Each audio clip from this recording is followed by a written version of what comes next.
In the autumn of 1957, a dairy farmer named Elmer Voss walked out to his barn in Belknap Township, Presque Isle County, Michigan, to find his cattle refusing to enter the north stall. It was the 9th of October, a Tuesday, and the ground had been dry for 6 weeks straight.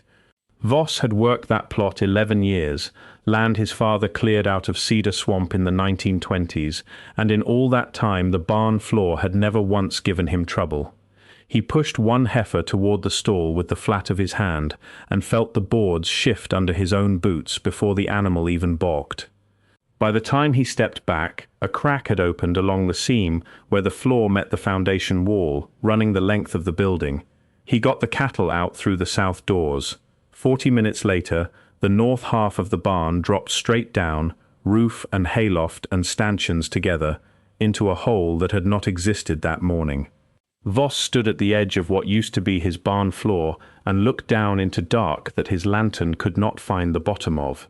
If you're enjoying this story so far, don't forget to hit the like button and subscribe. Drop a comment telling me where in the world you're watching from. I love hearing from you. He did not call the county that night. He waited until his wife Ruth came back from her sister's house in Onaway and stood with her at the edge of the collapse, the two of them holding a kerosene lamp between them, watching the light go down and down without touching anything solid. Ruth would later tell her daughter that the hole did not look like a hole a farm makes. It looked cut. The edges were too even, and where the barn's foundation stones had sheared away, they exposed not the grey, fractured limestone every farmer in that county had pulled out of his own fields, but a smoother, darker rock, laid in courses, fitted the way a wall is fitted when a person built it on purpose. Voss went back inside his house, got his shotgun, not because he expected anything to come up out of the hole, he said later, but because he did not know what else a man does when the ground under his barn turns out to have a floor of its own. He and Ruth did not sleep that night. Neither did the cattle. Presque Isle County sits on the northern edge of Michigan's Lower Peninsula, a shoulder of land pressed against the western basin of Lake Huron, and underneath its cedar swamps and cherry orchards runs one of the thickest exposures of Devonian limestone in the Great Lakes Basin. The rock is old, laid down some 350 million years ago when a shallow tropical sea covered what is now the Midwest, and it is riddled the way old limestone always is, with fractures, with gypsum lenses that dissolve out from underneath, with the slow, patient hollowing that geologists call karst. The county's own surface bears the marks of it everywhere a person looks. Shoepack Lake, 12 miles from the Voss farm, sits in a collapse basin with no visible inlet or outlet. Tomahawk Lake formed the same way. El Cajon Bay, on the Lake Huron shoreline, drops off into water so clear and so sudden that divers still use it to train. Sinkholes in this county are not rare. Barns falling into them is, and a barn falling into a hole lined with dressed stone had, as far as anyone in Belknap Township could recall, never happened at all. The Voss farm sat 9 miles inland from Rogers City, home in 1957 to the largest limestone quarry in the world, an open pit blasted and hauled by the Michigan limestone operation that fed steel mills across 3 states.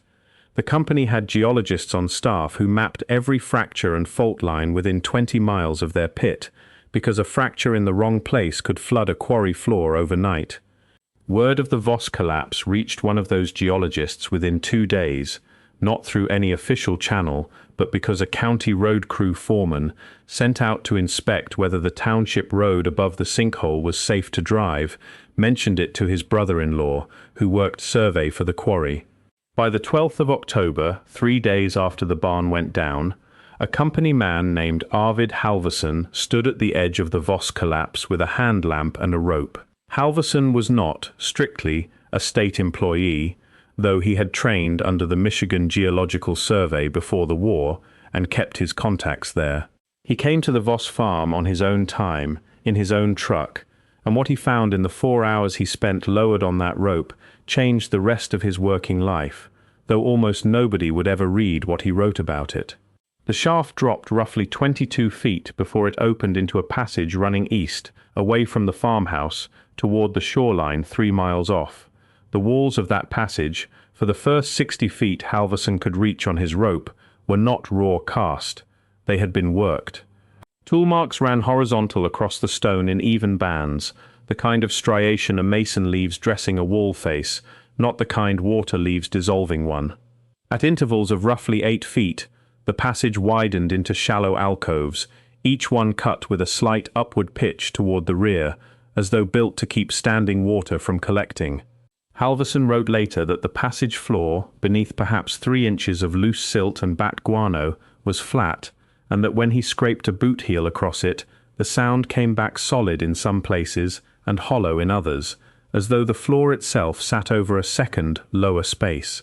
He took photographs, 11 of them, on a company camera he was not supposed to use for personal excursions. He took 2 rock samples, chipped with a hand pick from a section of wall where the tooling was cleanest. And he wrote 4 pages of notes in a pocket ledger he kept for his own quarry surveys, notes that described, in the flat professional language of a working geologist, a constructed underground passage running from a collapsed farm building toward the Lake Huron shoreline, through bedrock that offered no natural mechanism for the kind of coursed, worked stone he was looking at. Halversen was not a man given to speculation. His ledger entry for the 12th of October ends with a single line that his granddaughter would find among his effects 40 years later. It reads, in full, "This is not a natural formation, and I do not know what it is." By the following week, word of the sinkhole had reached beyond Belknap Township. A reporter from the Presque Isle County Advance drove out and filed a short item, 3 column inches, describing a farm sinkhole and quoting Elmer Voss on the loss of his barn. The item said nothing about worked stone or a passage. It said nothing about Halversen, who had asked the reporter, according to a note the reporter's widow later gave to a regional historian, to leave his name out of it. What the item did note, almost as an afterthought, was that representatives from the Michigan Department of Conservation had visited the site on the 15th of October to assess it for public safety, and that the department had recommended the hole be filled and fenced. The recommendation came fast. Under most circumstances, a state agency investigating an unexplained geological feature on private land in 1957 would have taken months to assemble a survey team, secure funding, and file a report, if it acted at all. The Department of Conservation reached the Voss farm within 6 days of the collapse and delivered its recommendation within 11. 2 men in department trucks arrived on the 15th, spent roughly 90 minutes at the site, descended partway into the shaft on a ladder rig they brought with them, and left. Voss, who was present the entire time, told his daughter decades later that the men did not seem surprised by what they found. One of them, a heavy-set man Voss remembered only as Whitcomb, put his hand flat against the worked stone wall near the shaft's entrance, held it there several seconds, and said to his partner, low, not quite low enough, that it was the same as the other one. Voss did not know what other one Whitcomb meant. He asked. Whitcomb told him it was nothing, a figure of speech, and the 2 men left within the hour, promising a follow-up crew that would properly document the site before the recommended fill. The follow-up crew never came. What came on the 23rd of October was a construction crew with 2 dump trucks of crushed limestone fill and a bulldozer, working under a state safety order that Voss had not requested and had no standing to refuse, since the collapse sat astride the boundary between his land and an unplatted parcel the county itself held title to. By the close of the 24th, the shaft into the Voss farm passage had been filled to within 4 feet of the surface, capped with a poured concrete slab, and fenced with government wire under a sign that read, simply, Hazard, No Trespassing, Presque Isle County. The entire operation, from the discovery of a formation that a trained geologist could not account for to its complete burial under fill and concrete, took 15 days. To understand why a county sinkhole drew that kind of response, it helps to understand what else this stretch of the Lake Huron shoreline had already given up, quietly, to people who knew how to look for it. 3 miles off the Belknap Township shoreline, under roughly 100 feet of water, runs a submerged limestone shelf that geologists call the Alpena Amberley Ridge, a spine of dry land that connected Michigan's thumb to the Ontario shore before rising post-glacial lake levels put it under Lake Huron for good. In the years after 2007, researchers working out of the University of Michigan mapped that drowned ridge with sonar and sent divers down onto it, and what those divers found, cut into the ancient lakebed under 100 feet of cold fresh water, were rows of stone structures built by human hands more than 9,000 years ago, arranged to funnel migrating caribou toward hunters waiting in ambush. It is one of the best preserved Ice Age hunting landscapes anywhere in the world, and it sat undisturbed and unknown for 9,000 years because the lake that drowned it also sealed it. The ridge tells you something Presque Isle County has always known without quite saying it out loud.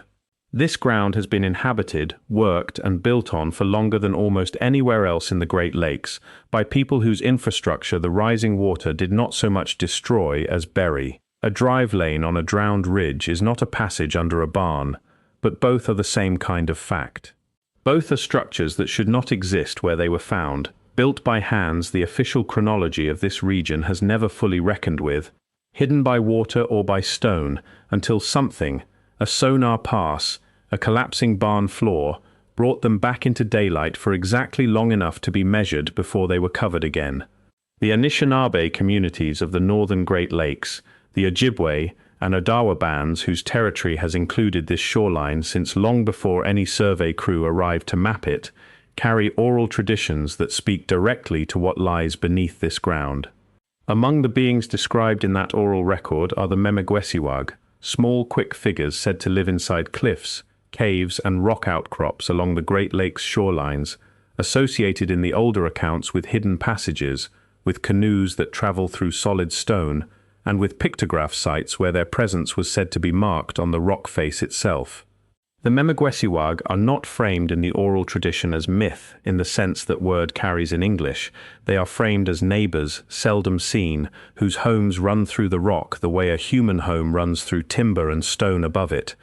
A folklorist working out of Michigan State University recorded an account in the early 1970s from an elder in a community near Burt Lake, roughly 40 miles from the Voss farm, describing stories her own grandmother had told her about passages that ran under the Lake Huron shoreline, connecting one rocky point to another, passages the Memegwesiwag used, and that a person could sometimes hear, if the night was still enough, as a sound of moving water where no water should be. The elder, identified in the folklorist's published notes only as a respected community historian, said her grandmother had specifically named the shoreline near what later became Belknap Township as a place where the sound could be heard clearest, on account of how thin the rock ran there between the surface world and whatever lay beneath it.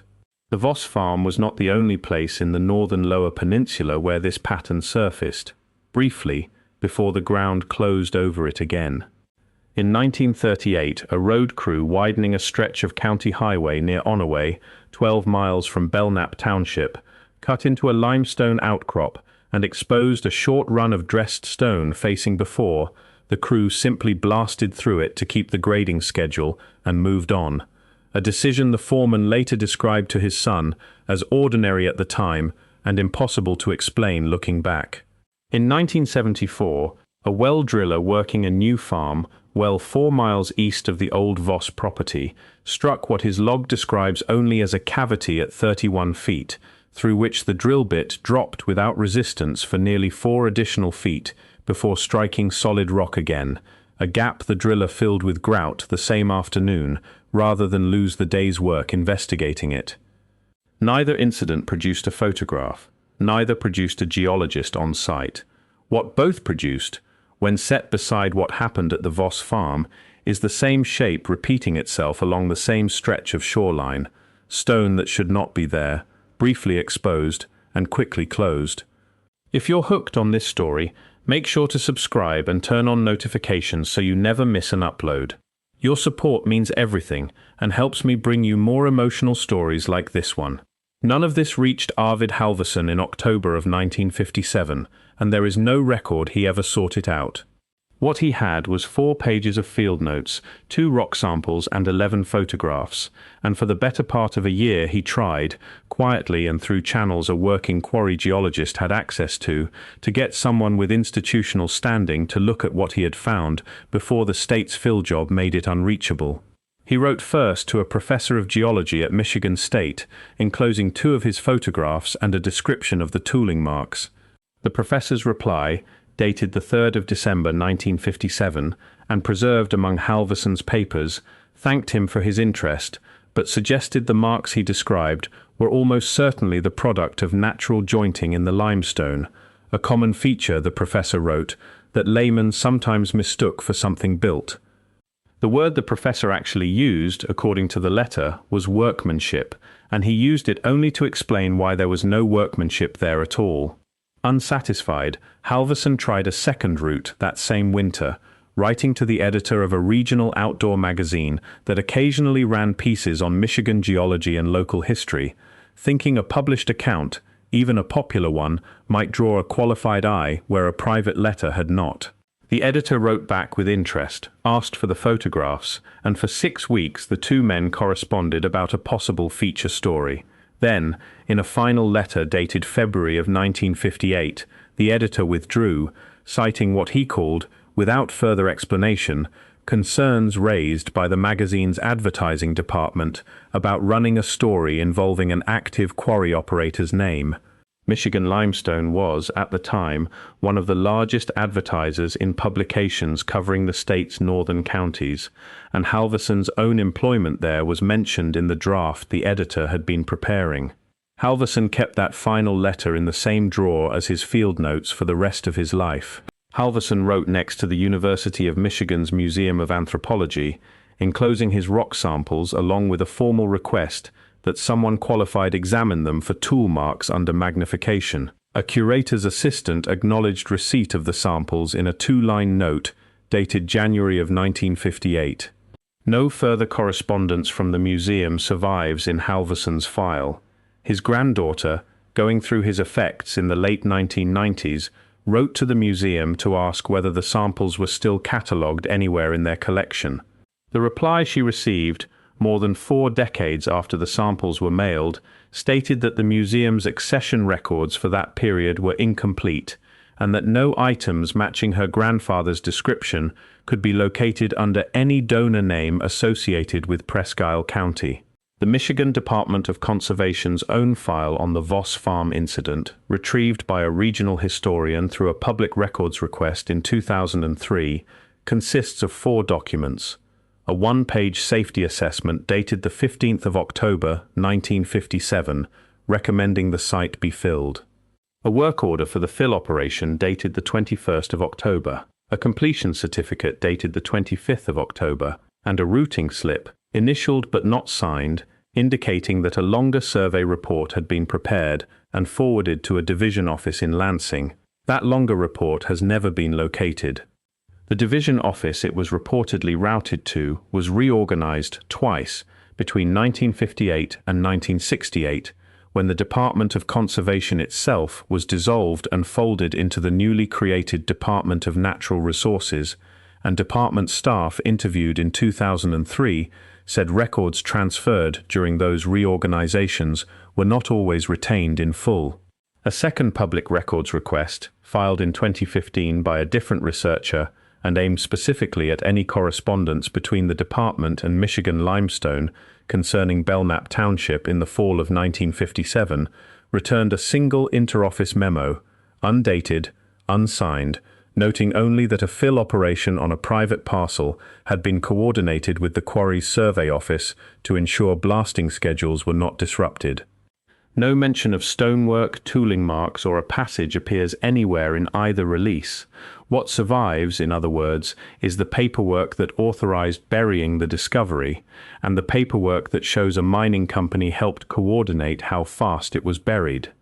What does not survive in either release is any paperwork that would describe what, specifically, was being buried, or why 2 separate institutions moved to close it within a matter of days. Elmer Voss never fully let the matter go, though he rarely spoke of it outside his own family.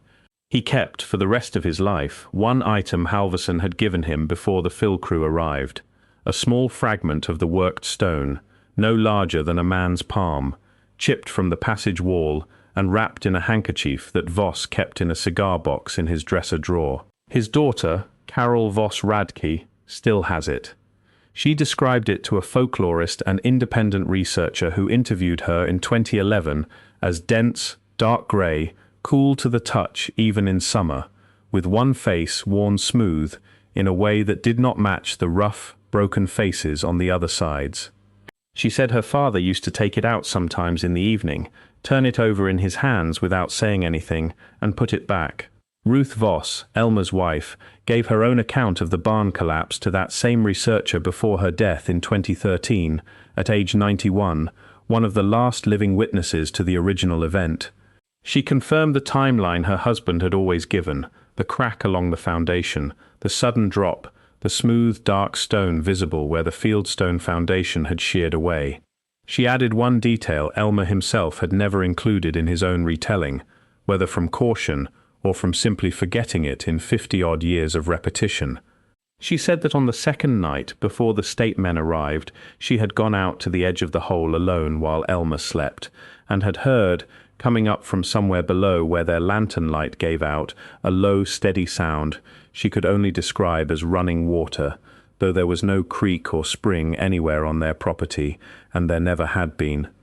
Carl Pelkey, a neighbouring farmer whose land bordered the Voss property to the east, gave a shorter account, recorded by the same researcher in 2009, 2 years before he died. Pelkey had come over on the second day, before the state crew, and had gone part-way down the shaft on Voss's rope, far enough to run his own hand along the worked stone. He described the tooling marks the same way Halversen had, horizontal bands, evenly spaced, cut rather than fractured. He said what struck him most was not the stonework itself, but the air. Standing at that depth, in a passage sealed for who knew how long, he expected dead, stale air, the kind that collects in an abandoned well.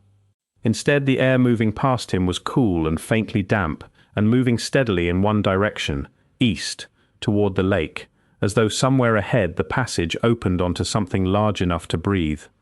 What happened to Arvid Halversen personally is less dramatic than what happened to his notes, and in some ways more telling.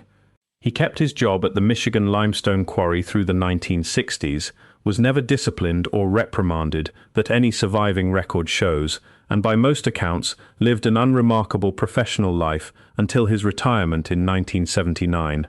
He did not lose his career over the Voss farm passage. He simply stopped, after about a year of trying, asking anyone else to look at it. His granddaughter, who eventually inherited his ledgers, said he kept the 4 pages of notes and the surviving photographs in a locked desk drawer for the rest of his life, and that when she asked him about it once, as a teenager in the early 1970s, he told her only that some things a man finds are not his to make anyone else believe, and that he had learned that lesson at considerable personal cost, though he would not say what the cost had been. The concrete slab poured over the Voss shaft in October of 1957 is still there. The land passed out of the Voss family in 1974, sold to a neighbouring farm operation after Elmer's death, and the current owners, according to county records, use the field around the old barn site for hay. The fenced, capped depression where the barn once stood is visible on satellite imagery as a slight, almost imperceptible dip in an otherwise flat hayfield, roughly 40 feet across, grown over with the same grass as everything around it. No archaeological survey has ever been conducted on the site. No state agency has revisited it since 1957.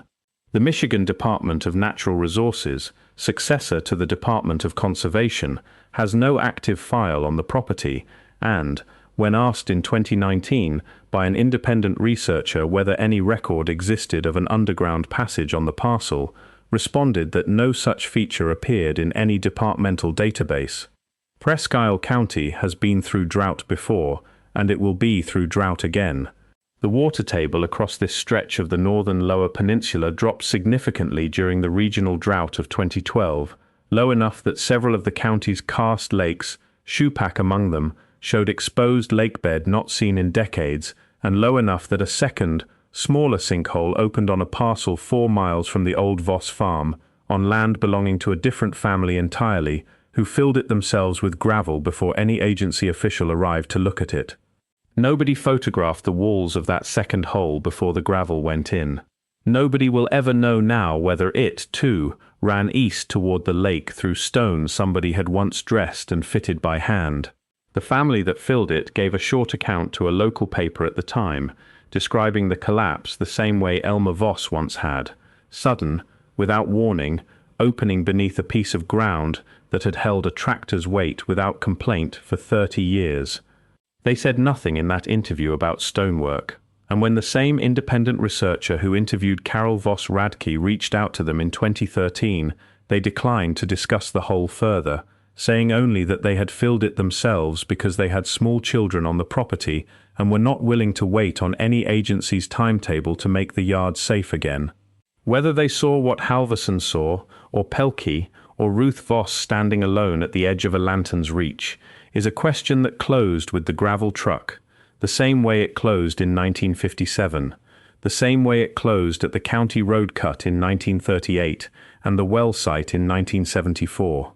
What sits under that hayfield in Belknap Township has not been reached in more than 60 years. The concrete cap holds, the fence, replaced twice since 1957 according to a maintenance notation the current landowner mentioned to the 2011 researcher, still carries the same warning it carried the day it went up. Somewhere below that cap, past 22 feet of loose fill and poured concrete, a passage that a trained geologist once described in his own hand as not a natural formation, still runs east, through worked stone laid by someone the official record has never named, toward a shoreline where the water has already proven, on a drowned ridge 3 miles out, exactly how long this ground can keep a secret when the lake decides to help.